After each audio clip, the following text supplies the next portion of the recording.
The Mahabharata, Karna Parva, Chapter 1, the 16th day of the great battle.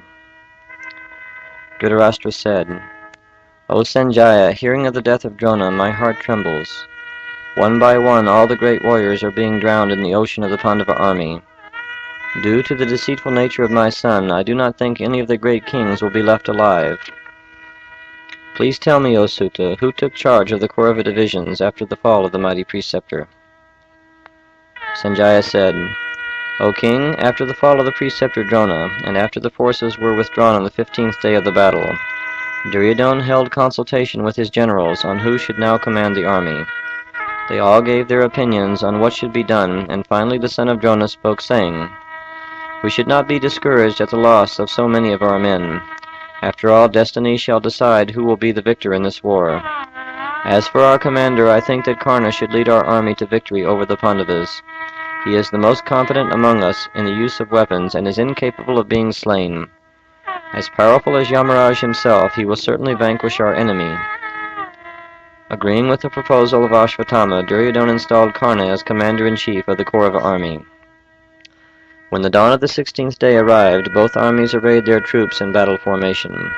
Both were eager for battle, and both blew on their conches, beat drums, and sounded trumpets. The Kaurava army was headed by Karna, and the Pandava army was headed by Arjuna and King Yudhisthira. When the two armies met, there was a tremendous clash of weapons. Bhima was riding on a beautiful elephant and began to afflict the enemy forces with his iron lances. He came upon the king of the Kalutas, who was also riding on an elephant. They began to afflict each other with their weapons, and Bhima was soon seen with 6 lances piercing his body. Not minding those weapons, he jumped down from his elephant and smashed the head of his opponent's elephant. The king of the Kalutas, jumping down from the dead beast, rushed at Bhima with an upraised sword. Bhima, however, with one blow from his mace, sent that king to the other world. Arjuna encountered the angry son of Drona, and after a fierce battle he killed his charioteer and sent him running from the battlefield. When Ashvatthama finally stopped his horses, he no longer desired to fight with Partha, having been stung by his forceful arrows. Arjuna then engaged in battle with the remnants of the Samsaptakas headed by King Shusharman. After his defeat by Arjuna, Ashvatthama came upon King Pandya, who was releasing arrows from his chariot and killing the Kaurava host in great numbers. King Pandya had brought to the side of the Pandavas a full Akshahini division of troops. He was regarded by both sides to be a great fighter. Ashvatthama challenged him to battle and covered him with hundreds of arrows. King Pandya was conversant with many celestial weapons, and invoking the Vayavya weapon, he blew away the mass of arrows released from the bow of Drona's son. Greatly angered, Ashvatthama killed his 4 horses and charioteer, and then shattered his chariot to pieces. To escape death, King Pandya jumped to the ground. At that time there happened to be a wild elephant running amongst the warriors with no rider. King Pandya quickly ascended that elephant and continued his fight with Ashvatthama. He took up a golden lance, and with all his strength he threw it at Ashvatthama, shouting, You are slain, you are slain. That forceful lance shattered the effulgent crown of Drona's son, which was bedecked with all kinds of precious jewels. Seeing his valuable crown shattered to pieces, Ashvatthama could not tolerate the king's success. With 3 crescent-shaped arrows he cut off the 2 arms and the head of that great warrior. Falling from the elephant, King Pandya lay on the ground, having been severed into 4 pieces. On the 16th day of the battle, Sahadeva encountered Dushashan and defeated him soundly. He then began to crush the innumerable troops that were assisting the sinful brother of Duryodhana. When Nakula was engaged in destroying the Kaurava divisions, Karna came up to challenge him. Smiling all the while, Nakula addressed him in these words, O sinful person, by good luck I am able to see you standing before me today. You are the root cause of this terrible war. Slaying you today, I will regard myself as one who has achieved his objective. Karna replied, Strike me, O hero, and prove your prowess. Having achieved some feats in battle, you think yourself powerful. Today I will vanquish your pride with my powerful shafts. Having said this much, Karna released 70 arrows, and the son of Madri Nakula countered those arrows and released 80 at the Sutta's son. Karna cut off the bow of Nakula and also killed his charioteer with a broad-headed shaft. With 4 more arrows he killed his 4 horses, and Nakula then jumped to the ground with a spiked bludgeon in hand. He released that weapon with all his might, but it was cut off by the arrows of Karna. Nakula then ran away to another part of the battlefield. Karna pursued him, and when he came upon him, he touched him with the horn of his bow and said, Your boastful words have now proved to be futile. Can you repeat them once more? Do not, O son of Pandu, fight with those that are superior to you. Only fight with those that are your equals. Go and take shelter of Krishna and Arjuna. Karna did not kill Nakula, remembering the promise he had made to Kunti before the battle had begun. After having been freed from the jaws of death, Nakula went in the direction of King Yudhisthira's chariot, his head lowered in shame. King Yudhisthira met King Duryodhana, and a fierce encounter took place between those two great warriors. In the end, Yudhisthira deprived Duryodhana of his chariot and all his weapons. Standing on the battlefield in great danger, King Duryodhana did not know what to do. Coming up to save him were Kripa, Karna, and Ashvatthama. They surrounded the king and gave him all protection. Duryodhana then ascended another chariot and again proceeded against the first son of Kunti. Another battle then ensued in which both combatants exhibited extreme anger. Duryodhana threw at Dharma's son a golden dart that sped through the air with great speed. However, Yudhisthira cut off that weapon and then pierced Duryodhana with many arrows. Duryodhana countered and covered Yudhisthira with hundreds of arrows, sending up a loud roar. Yudhisthira could not tolerate his victory and released a golden-shafted arrow that pierced Gandhari's son and entered into the earth. Falling unconscious for a few moments, Duryodhana sat down in his chariot. When he regained his senses, he picked up his mace and ran at Yudhisthira to end his life. Seeing him coming, Yudhisthira hurled at him a mighty dart blazing like a meteor. That dart hit Duryodhana in the chest, causing him to fall into a swoon. Then Bhima, recollecting his vow that he had taken at the gambling match, said to Yudhisthira, "This one should not be slain by you, O king." With these words, Yudhisthira refrained from killing that sinful person who was the cause of the destruction of the entire Kshatriya race. Then Arjuna began to destroy the entire Kaurava army. With his mighty weapons, he caused a great carnage of men on the field of battle. In all directions there were thousands of slain warriors, elephants, and horses. Broken axes, scimitars, maces, javelins, and darts were scattered all over the battlefield. Severed heads, arms, and legs were seen everywhere, and the whole battlefield appeared like Yamaraja's abode, where the sinful are punished. For those who were weak-hearted, the battlefield appeared like a ghastly scene, and for those who were heroes and took delight in battle, the battlefield appeared like an entrance into the spiritual world. Thus those two armies fought on until the sun set on the horizon. With this, the 16th day of the great war ended, and thus the two armies withdrew to their camps. Thus ends the first chapter of the Karna Parva to the summary study of the Mahabharata entitled The 16th Day of the Great Battle.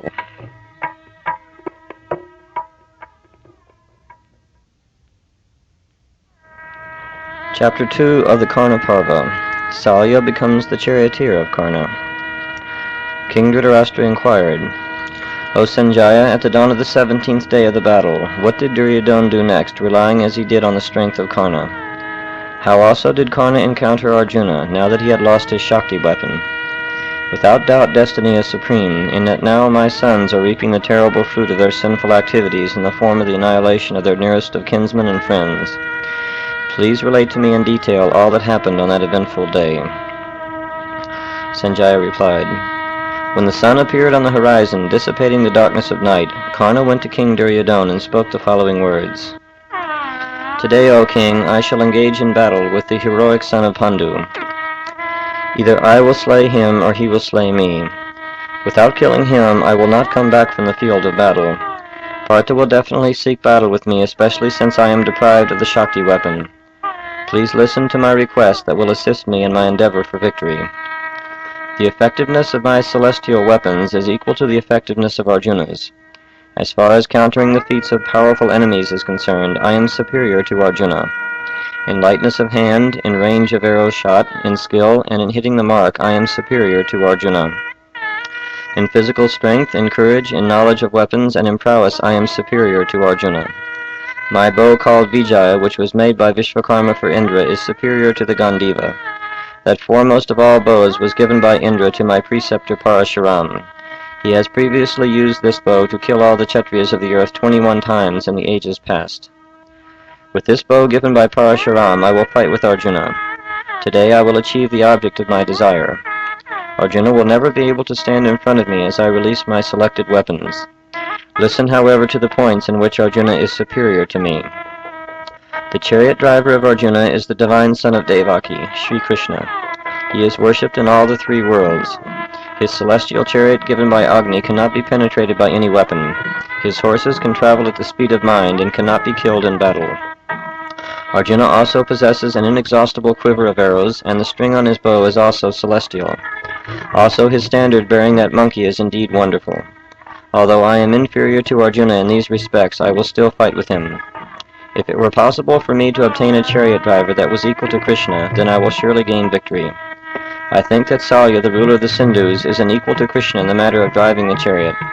As Krishna is acquainted with horse lore, so Salya, the mighty-armed hero, is also acquainted with horse lore.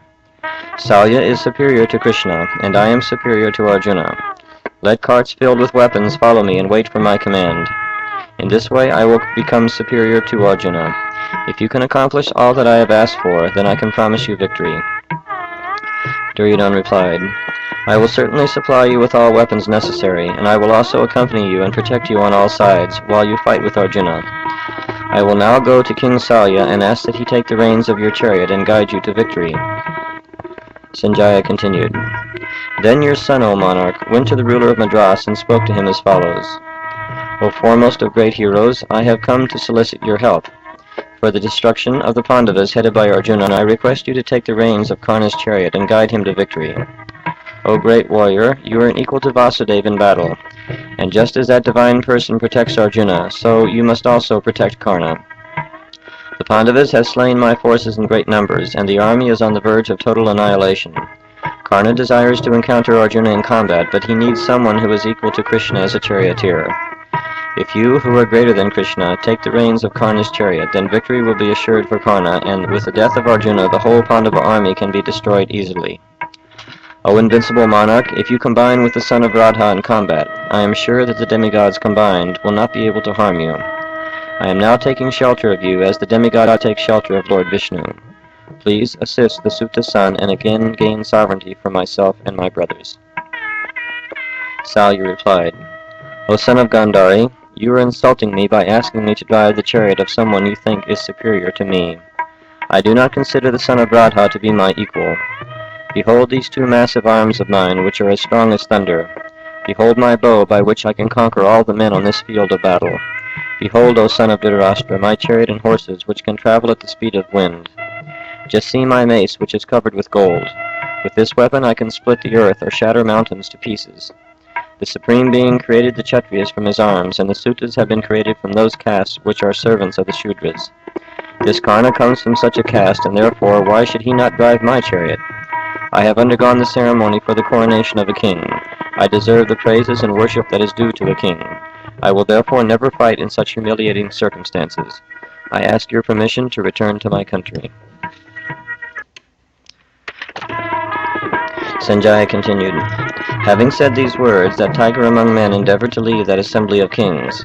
However, Duryodhana caught him, and out of affection spoke to him again. Without doubt, O Salya, what you have said is true. Karna is not superior to you, nor am I trying to humiliate you in an assembly of brave warriors. I have a certain purpose in mind. Karna is superior to Arjuna in the use of weapons, and you are superior to Krishna in the matter of caring for horses. It is known that Vyasadeva is the foremost of warriors, yet still he is driving the chariot of Arjuna. You are twice as superior as Krishna, and are a mighty Adirat. There is no doubt about this. There is not the least humiliation in driving the chariot of Karna. There is only glory for you and victory. Salya said, Since you have described me in this way as being superior to the divine son of Devaki, I am pleased with you. I will take the reins of his chariot under the condition that Karna must tolerate whatever I may say. Agreeing with the proposal, Karna then set his heart on battle. He ascended his chariot along with Salya, and the Kaurava heroes then praised those two bulls among men. To the beating of drums and cymbals and the blowing of trumpets and conch shells, Karna and Salya arrived at the front line of the battle. While the Kaurava warriors were joyous over the combination of the two great warriors, they failed to notice the evil omens that surrounded them. A shower of meteors fell from the sky, thunder and lightning appeared in a cloudless sky. Bones fell from the sky and fierce winds began to blow. Overcome by the influence of time, they did not know that those evil portents spelled their death. Feeling that victory was in his grasp, Karna began to boast the following words. While stationed in my chariot, I can stand in battle even against Indra, the king of heaven. Beholding Bhisma and Drona laying on the field of battle, I do not feel the least fear. I know that it is I who must face Arjuna and slay him in battle. Bhisma and Drona were too affectionate toward Arjuna, and therefore they did not feel in their hearts the desire to kill him. However, I do not bear such affection towards Partha. Therefore destiny has left it up to me to slay Arjuna in battle. Behold, O Salya, this chariot, covered in tiger skins and ornamented with gold. It is drawn by the finest of horses, and was personally given to me by my preceptor Parashuram. It is filled with the foremost of weapons for slaying the enemy in combat. Even if the demigods come to support Arjuna, they will not stop me from my vow of killing the third son of Kunti. Sanjaya continued. Hearing the boastful words of Karna, Salya laughed loudly and gave the following reply. O Karna, do not pierce my ears with all these words full of conceited vanity. Arjuna is the foremost of warriors, and you are the lowest of the Kshatriyas. Who else except Arjuna could have kidnapped Subhadra in the presence of all the Yadu princes and kings? Who save Arjuna could have satisfied the great Lord Shiva in battle? For protecting the Khandava forest and assisting Agni, who save Arjuna could have fought with all the demigods headed by Indra and defeated them in battle? Was it not Falgun who liberated Duryodhana from the hands of the Gandharvas after you had run away from the battlefield? When the cows were being stolen away from the kingdom of Virata, wasn't it Bhisma, Drona, Ashvatthama, Kripa, Duryodhana, and yourself that were defeated by Vibhatsu? Why did you not endeavor to vanquish him then? Now on this occasion you will get another chance to fight with the son of Kunti, and I think that if you do not flee from battle, you will be slain by Arjuna.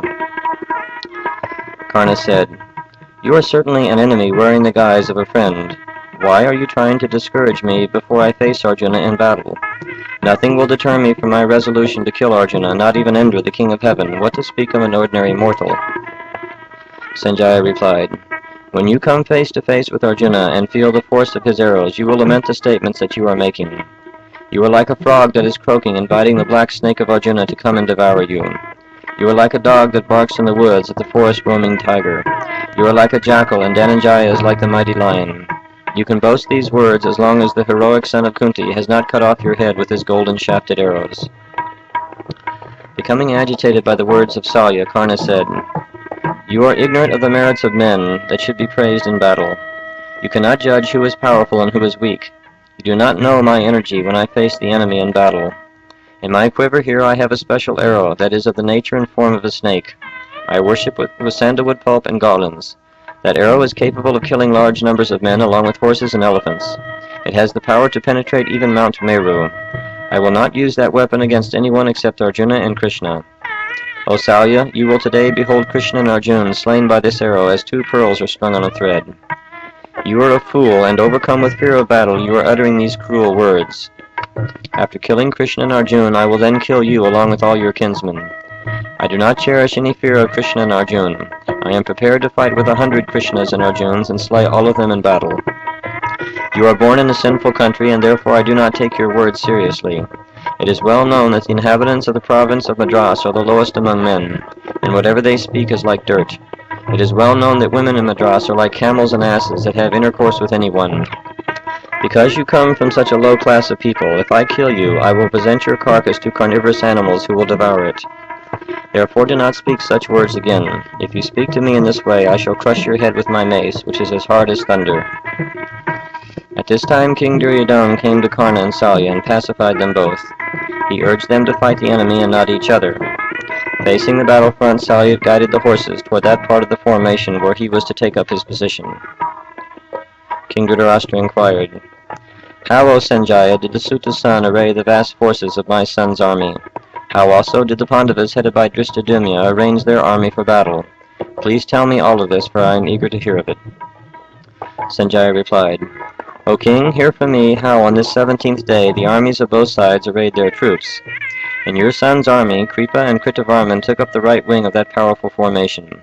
Beyond them were the divisions of the Gandharas headed by Shakuni and Uluka. On the left wing of that formation were the Shamshaptakas headed by King Shusharman. Also your sons took up their position amidst that formidable host. At the rear of the army was Dushishan, riding on a huge elephant supported by thousands of troops. Behind him was your son Duryodhana, surrounded by the foremost warriors in the Kaurava army. Behind the king and bringing up the tail of that formation was the powerful Ashvatthama. The body of that formation was the Suta's son himself, who was supported by tens of thousands of warriors. Behind him was Vrishasen and his other sons Bhanusen and Shushen. They were all prepared to lay down their lives for their father. Drishtadyumna, in consultation with Arjuna, then arrayed their troops in a counter-formation to ensure their safety. Beholding the Samsaptika standing before him, Arjuna rushed against them with a desire to finish the remnants of those unretreating heroes. When the two armies met, there was a loud roar of soldiers desiring victory. The two armies had diminished considerably since the first day of the battle. Literally millions and tens of millions of warriors were killed in this foremost of all battles. When Karna came upon the Panchalas, he killed 5 of their foremost warriors, whose names were Bhanudev, Chitrasen, Senavindu, Tapan, and Surasen. The 2 protectors of Karna's wheels were 2 of his sons, named Satyasen and Shushain. The oldest son of Karna, named Vrishashain, was protecting his father from behind.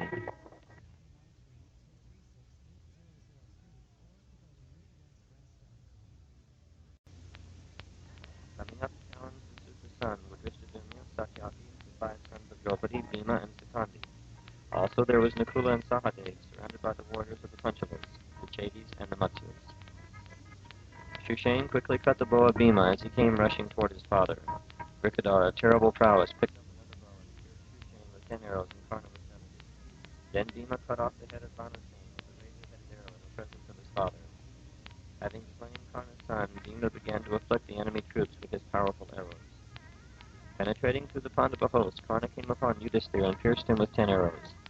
The mighty-armed Yudhisthira then fitted to his bow a golden-shafted arrow that was capable of taking the life of the Suta's son.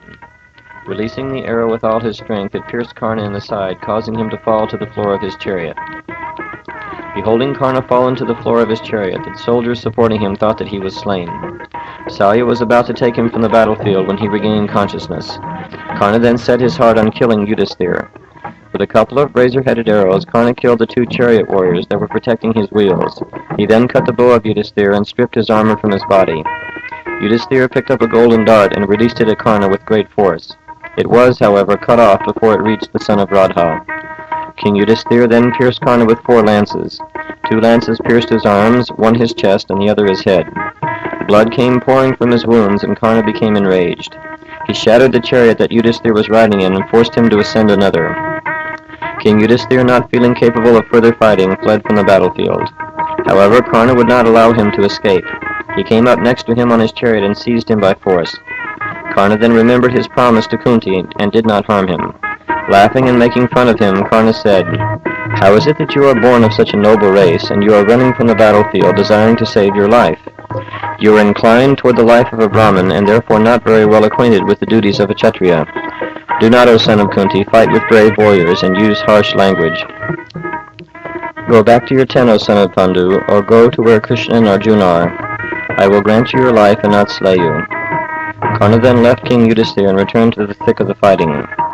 Maharaj Yudhisthira was angered by the words of the Suta's son, but he had no weapons to again challenge him. Bhima then came upon Karna, and a fierce battle ensued. Karna managed to shatter the bow of Bhimasen, but the second son of Pandu took up another bow and pierced Karna with many arrows. Karna countered with 20 arrows, but the son of Kunti pierced Karna in the chest with a broad-headed shaft released like lightning. When that arrow hit Karna, it made a sound like thunder, and the son of Radha fell to the floor of his chariot in a deadly swoon. Salya then took him from the battlefield to save his life. Seeing the defeat of Karna, Duryodhana sent 20 of his brothers to fight with Bhima. They were like flies about to enter fire. Bhima was enraged and could not be stopped. The brothers of Duryodhana surrounded Bhima and began to shower him with their arrows. Greatly angered, Bhima struck off the head of Vivitsu, whose face resembled the full moon. With his forceful arrows, Bhima then killed Vikata and Saha, and they fell to the earth like a couple of trees uprooted by a strong wind. Bhima then killed Krata, Nanda, and Upananda. Seeing their brothers killed, the others fled from the sight of Bhima. Descending from his chariot, Bhima then began to destroy the enemy troops like the wind destroys clouds. 700 elephants then attacked Bhima with the intention of trampling him under their feet. However, Bhima prostrated all 700 of them along with their riders and standards. Scorching that core of army, Bhima then smashed 100 chariots and 200 foot soldiers. Then 500 chariot fighters inspired by Duryodhana rushed against Bhima for killing him. They roared fiercely and came upon him with great speed. However, it was of no use, for the second son of Pandu made a great mountain of those 500 chariots, and licking his lips, he prepared himself to receive 3,000 horsemen sent by Shukuni. With his terrible mace that was covered with flesh and blood, Bhima made another mountain of those horsemen, who rushed at him, releasing their weapons. After killing 3,000 soldiers and their horses, Bhima was not satisfied in battle. He entered the ranks of the Kauravas completely devoid of any kind of fear. His mace, which whirled about him in a constant circle, was like a discus meant for the destruction of the whole world. No one could stop Bhima as he ran on the battlefield, mace in hand. Huge elephants were prostrated in all directions, and some had their sides torn open, gushing out flesh and blood. The whole battlefield became a ghastly scene as Bhima smashed warriors, elephants, horses, and chariots into shapeless masses. Rivers of blood flowed in all directions, and the soldiers were slipping in the pools of flesh and blood, trying to make their way toward the angry Bhima. With one swing of his mace, Bhima was killing 30 soldiers at a time. The soldiers that were hit on the front line were forcibly smashed into the soldiers behind them, causing a merging of the bodies of men. The heads of elephants were either struck off by his mace or torn open, causing the brain of the beast to fall out onto the ground. Chariots, along with their warrior, charioteer, and horses, were reduced to unrecognizable shapes lying here and there on the battlefield. The whole scene was ghastly, and the Kaurava army fled from the presence of the mighty armed Bhima, seeking Karna as their refuge. Bhima stood on the field of the battle like Yamaraj himself. His mace and body were covered in flesh and blood, and his anger was so intense that no one could look at him. Thus the son of the wind god released his wrath upon the sinners for having forcibly touched the sanctified hair of the beautiful Draupadi. Thus ends the second chapter of the Karna Parva to the summary study of the Mahabharata entitled Salya Becomes the Charioteer of Karna. Chapter 3 of the Karna Parva. King Yudhisthira is defeated by Karna. King Dhritarashtra inquired, "O Sanjaya, the feats that Bhima had accomplished were exceedingly wonderful. The field of battle could not tolerate the wonderful playing of his club. Now, O Sutta, please tell me what happened between the two great warriors, the son of Kunti Arjuna and the son of Radha Karna. Their encounter must have been wonderful, for they are both considered the foremost among Adirats. Please relate to me all that happened on that 17th day of the battle." Sanjaya said, "O king, during the progress of that great battle, the sound of the Gandiva bow was heard above all else. Arjuna was engaged in slaughtering the Samsaptakas, headed by King Shusharman. Greatly angered, the Samsaptakas surrounded the chariot of Arjuna and began to cover it with their shower of weapons. King Shusharman pierced Arjuna with 10 arrows and Krishna with 3. He then pierced the standard on top of the chariot where the monkey Hanuman was situated. Not tolerating that shaft, Hanuman began to roar with all his strength, and the Samsaptaka warriors became perfectly still out of intense fear. Indeed, they all stood petrified on the field of battle like trees in a forest. Inspiring the troops, King Shusharman rushed at the chariot of Krishna and Arjuna, releasing his mighty weapons. The Samsaptakas, overcome with intense anger, began to strike the celestial chariot of Arjuna. They hacked at the wheels, the shaft, the horses, and every other part of the chariot. Some of the soldiers tried to seize Lord Krishna as he was driving the chariot through the mass of soldiers. Others were trying to grab Arjuna or hit him with their weapons. The lotus-eyed Lord Krishna threw down the warriors that were trying desperately to kill him, and Arjuna began to mangle the warriors around the chariot with short arrows that were meant for close encounters. Cutting off their arms, legs, and heads, he drove away that large force of men from the chariot. Addressing Lord Krishna, Arjuna said, "Behold the mighty Samsaptakas fighting fiercely in battle. Without doubt there is none on earth who could bear such an attack on his chariot except myself." Arjuna then blew his conch shell, the Devadatta, and Lord Krishna blew his, the Panchajanya. Then that subduer of hostile armies invoked the Naga weapon, which paralyzed the legs of the Samsaptaka army. While in that immobile condition, Arjuna cut them down like a great windstorm cuts down trees. When the chariot had been freed from the mass of soldiers, Arjuna began slaying the Samsaptakas in thousands. Seeing all his soldiers tied up in this way, King Shusharman invoked the Soparna weapon, which created innumerable birds that began to devour those snakes. Freed from their bonds, the Samsaptakas began to release their arrows and hurl their weapons at Krishna and Arjuna. Then King Shusharman released a deadly arrow that pierced Arjuna in the chest, causing him to fall to the floor of his chariot. All the Samsaptakas loudly cried, "Arjuna is slain! Arjuna is slain!" To the beating of drums and the blowing of conch shells, they rushed against the chariot of Krishna and Arjuna.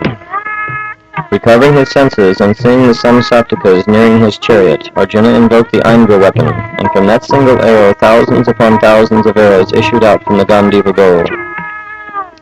Striking down the troops like lightning bolts strike down trees, that deadly weapon created a slaughter of men, horses, and elephants. Within a short period of time, 17,000 warriors and 3,000 elephants littered the battlefield. Those Samsaptika warriors who were unretreating in battle continued their attack on Arjuna, making death or victory their goal. Sanjaya continued. While Arjuna was engaged in battle with the Samsaptikas, King Yudhisthira was fighting with Duryodhana. Sahadeva and Nakula were protecting the chariot wheels of Yudhisthira, and also aiding Yudhisthira in his battle with the Kaurava king. Sahadeva invoked a celestial weapon and pierced Duryodhana with many arrows. The king became deeply affected by those arrows. Not tolerating the situation, Karna appeared on the scene. He began to destroy the troops that were supporting Yudhisthira, and then pierced Dharma's son with many arrows. King Yudhisthira countered and pierced Karna with 50 arrows. King Yudhisthira then began to afflict the Kaurava army with his mighty weapons, and caused it to retreat from the field of battle. Wherever Maharaj Yudhisthira cast his eyes, the Kaurava army broke and fled from the spot. Inflamed with rage, Karna rushed against King Yudhisthira and pierced him with many weapons. Karna released 3 broad-headed shafts that caused the king to sit down on his chariot.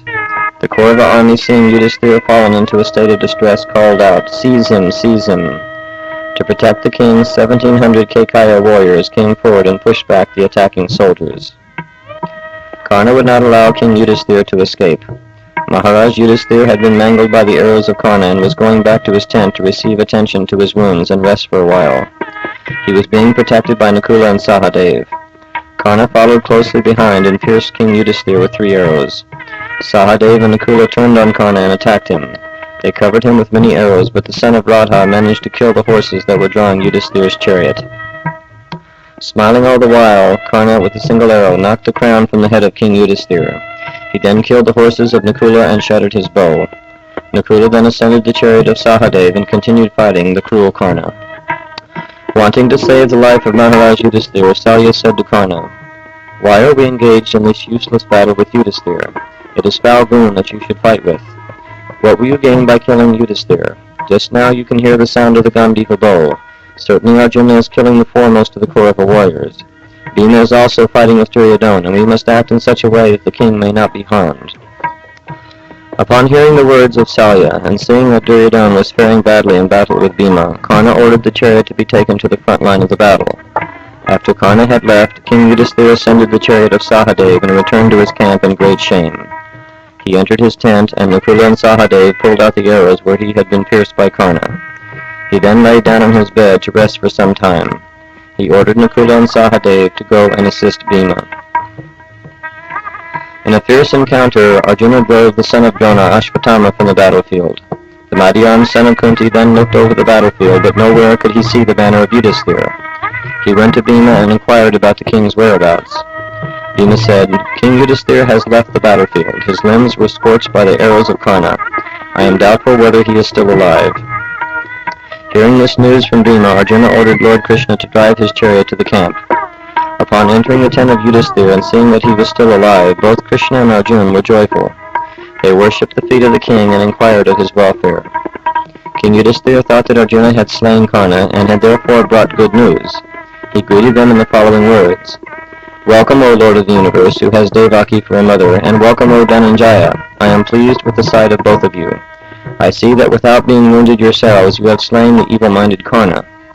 Karna had engaged me in battle and pierced me with many arrows. He humiliated me and left without a chariot, horses, or weapons. That I am still alive is due only to the prowess of Bhimasena. Never before, even while fighting with Bhishma or Drona, did I experience such humiliation. Please tell me in detail how the slaughter of that mighty hero took place." In reply to the inquiries of the illustrious king, Arjuna said, "O king, after defeating the son of Drona in battle and defeating the Samsaptikas, I have come here to see you, not knowing whether you were alive or dead. Bhima still doubts that after your encounter with Karna you are still alive. Karna is still alive and slaying our troops in great numbers. With a powerful Bhargava weapon he has slain 1,700 of our foremost princes. Come with me now and witness as I slay Karna with all his kinsmen and followers." Hearing that Karna was still alive, Yudhisthira was overwhelmed with anger and spoke harshly with Arjuna, saying, "The army is being devoured by Karna, and you have come here deserting the brave Bhima on the front line of the battle? You have promised to kill Karna. Therefore, why have you come here except out of fear of the enemy? If in the Dvaitavan forest you have said to me that you would have not been able to fight with Karna, then I would have made other arrangements. You possess all abilities to slay the Suta's son, yet out of fear you do not use them and have come here.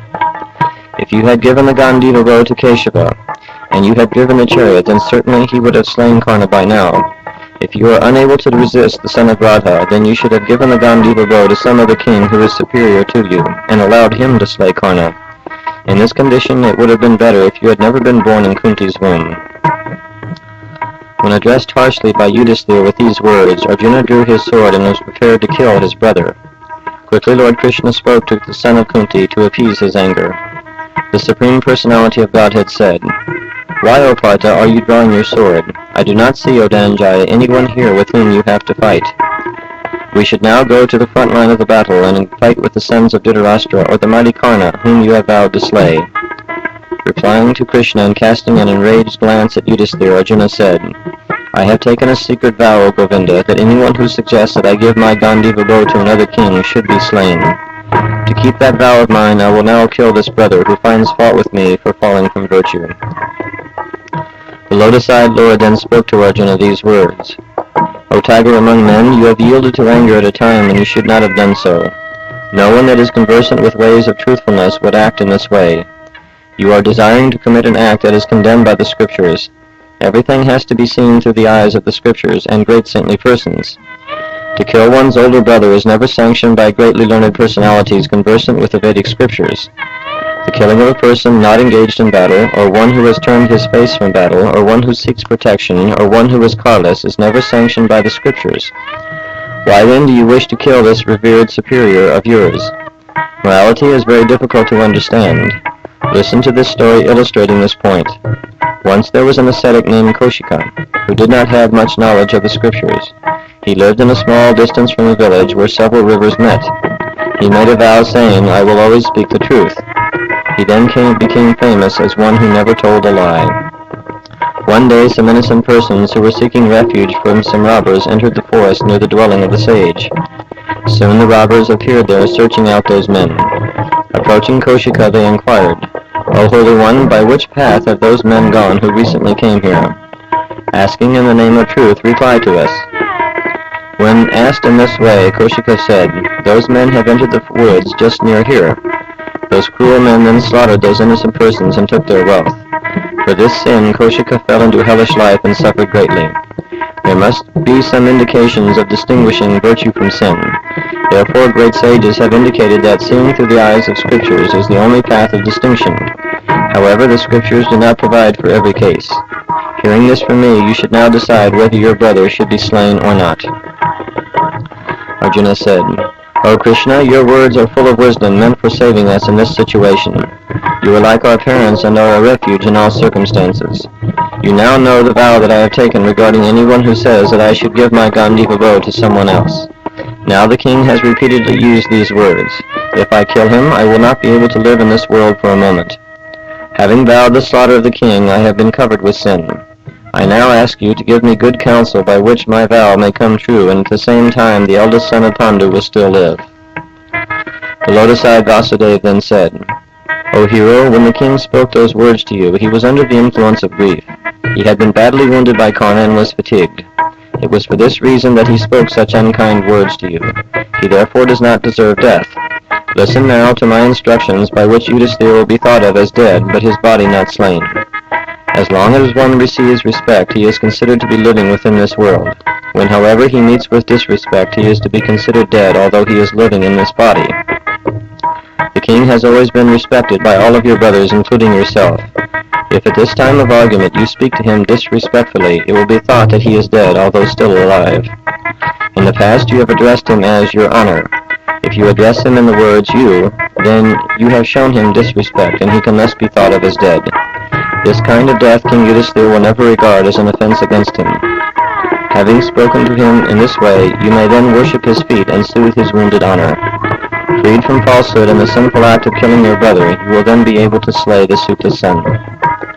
Following the instructions of Lord Krishna, Arjuna spoke harshly with his older brother, accusing him of casting the whole Kshatriya race into hell because of his desire to gamble. He spoke to him in many unkind words, and after speaking in this manner, he fell at the feet of his elder brother and begged his forgiveness. At this time, Lord Krishna spoke to King Yudhisthira. "O king, I will now explain to you about the vow Arjuna has taken. If anyone will say to him, "Give your Gandiva bow to another," Arjuna has taken a vow to kill such a person. You have said these very words to him in chastisement. To make good the vow and at the same time not see you slain, he has spoken these words of apparent disrespect. Hearing the truth of the matter, Yudhisthira immediately rose and raised his brother and embraced him. King Yudhisthira then spoke to Hrishikesh these words: "I have been guilty of a great sin, and now I have been awakened to the real truth, O Govinda. O husband of the goddess of fortune, by your mercy we have been saved from a great calamity. We have been rescued from the ocean of distress by taking the boat of your lotus feet. We, along with our relatives and friends, have now passed over the great mountains of sorrow and grief, having obtained you as our master and lord." Maharaj Yudhisthira then embraced Lord Krishna, and then again Arjuna. He requested Arjuna to go to the battlefield to kill Vasuta's son. Assuring the king of success, Arjuna and Krishna then mounted the chariot, and Lord Krishna urged the horses toward the front line of the battle. Thus ends the third chapter of the Karna Parva to the summary study of the Mahabharata entitled Maharaj Yudhisthira is defeated by Karna.